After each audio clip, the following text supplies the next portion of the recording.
Today I'm joined by Tristan Pottas, Chief Executive of First Development Resources, following an update on the company's gold exploration at the Selta Project in Australia's Northern Territory earlier this week. Tristan, great to have you on as always. How are you doing? Hi Dan, great to be chatting and Happy New Year. We've certainly hit the ground running this year and we hope the announcement this week demonstrates that. Happy New Year to you too. So the big development in this week's announcement was that you've scheduled a gradient array induced polarisation geophysical survey to follow the AMAG survey already underway at Selta's Lander West target. So first of all, before we get into the surveys themselves, can you just walk us through Lander West and why you've prioritised the area for exploration? Certainly. So look, last year we announced that the company had developed a structured gold exploration strategy at Selta. And this involved a detailed desktop review of all historical mineral exploration data, which included the compilation and reprocessing and integration of drilling, geological, geophysical and geochemical data sets. That analysis basically spat out multiple prospective targets across the Selta license area and gold, and provided clear recommendations for immediate follow-up exploration to develop these targets further.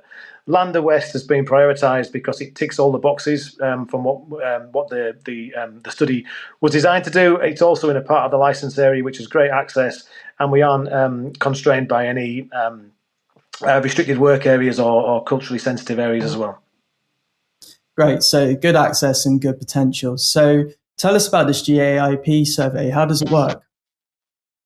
Sure. So look, GAIP surveys, they're an effective tool in gold exploration because they can help us identify underground rocks that commonly host gold without the cost of drilling.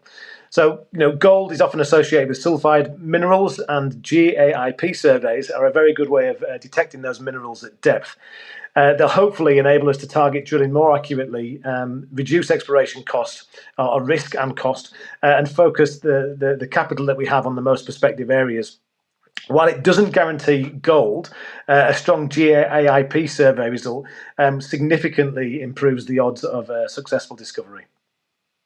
Okay, cool. And of course, you're not doing the GAIP survey on its own. You're doing it alongside an AMAG survey. Can you tell us how those two types of surveys complement each other?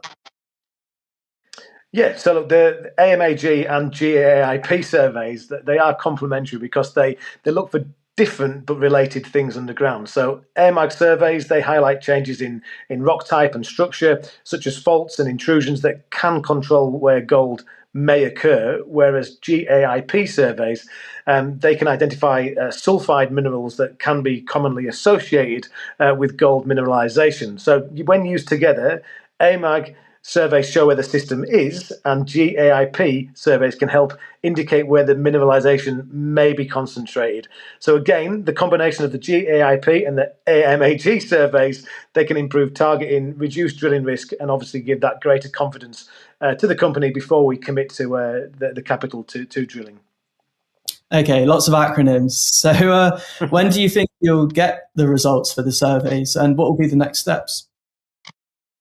So the AMAG, the Airborne Magnetic Geophysical Survey, that is currently being flown, and we hope that will be wrapped up in the next couple of days. The guys have done a fantastic job in covering what is a pretty large area in some rather hot temperatures at this time of year at Selta.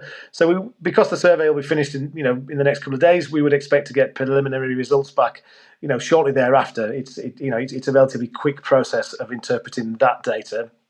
The GAIP team, they are being deployed to Selta currently.